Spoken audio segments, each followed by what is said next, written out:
श्री कृष्ण कथा के पिछले एपिसोड में हमने देखा कि कैसे भगवान विष्णु ने देवकी की 8वीं संतान के रूप में जन्म लिया। कारागार के ताले अपने आप टूट गए, सारे पहरेदार गहरी नींद में सो गए और वासुदेव उस दिव्य बालक को एक टोकरी में लेकर गोकुल की ओर निकल पड़े। कहानी ठीक उसी पल से शुरू होती है जब वासुदेव यमुना के किनारे पहुंचते हैं। रात इतनी घनी और काली थी कि हाथ को हाथ सुझाई नहीं दे रहा था। भयंकर तूफान सब कुछ उखाड़ फेंकने पर तुला था।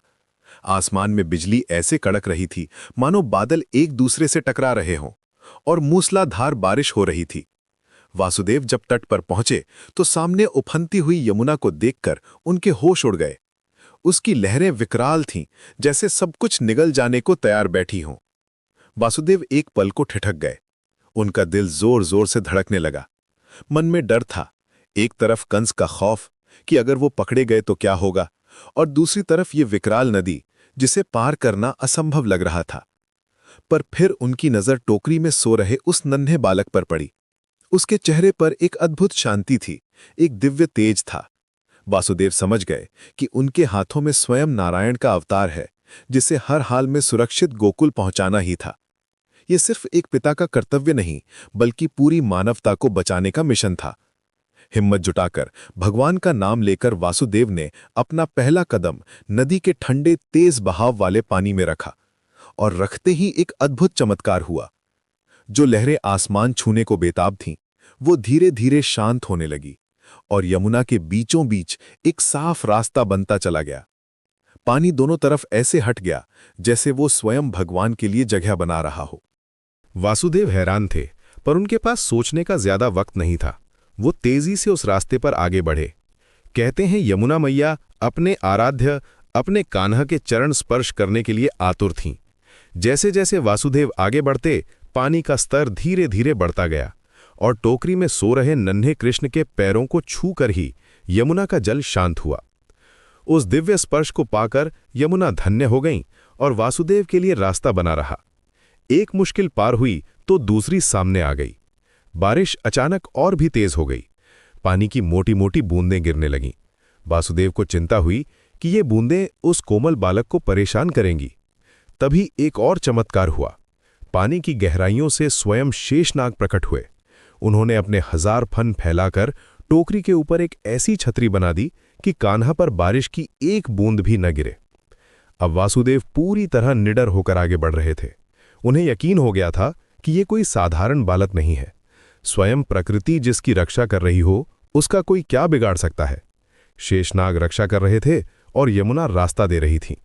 जल्द ही उन्होंने नदी पार की और गोकुल की सीमा में प्रवेश किया। गोकुल में सब कुछ शांत था। हर कोई भगवान की योग माया के प्रभाव से गहरी नींद में था। वासुदेव सीधे नंद बाबा के घर पहुंचे। दरवाजा खुला हुआ था। वो दबे पांव अंदर गए और देखा कि यशोदा मैया अचेत सो रही थीं और उनके बगल में एक नवजात कन्या लेटी थी। वासुदेव सारी लीला समझ गए। उन्होंने भारी मन से कांपते हुए हाथों से अपने पुत्र को यशोदा के पास लिटाया। एक बार उसे जी भर कर देखा, उसके माथे को चूमा। आंखों में आंसू थे, पर पूरी दुनिया के कल्याण के लिए अपने जिगर के टुकड़े को खुद से दूर करना बहुत जरूरी था। उन्होंने उस कन्या को उठाया और वापस मथुरा की ओर चल पड़े। भारी मन से वासुदेव मथुरा लौटे। उनके लौटते ही सब कुछ पहले जैसा हो गया। यमुना फिर से उफान पर थी। शेषनाग अदृश्य हो चुके थे। कारागार पहुंचते ही दरवाजे अपने आप बंद हो गए। हाथों पैरों में बेड़ियां फिर से लग गईं और पहरेदार जाग गए, मानो कुछ हुआ ही न हो।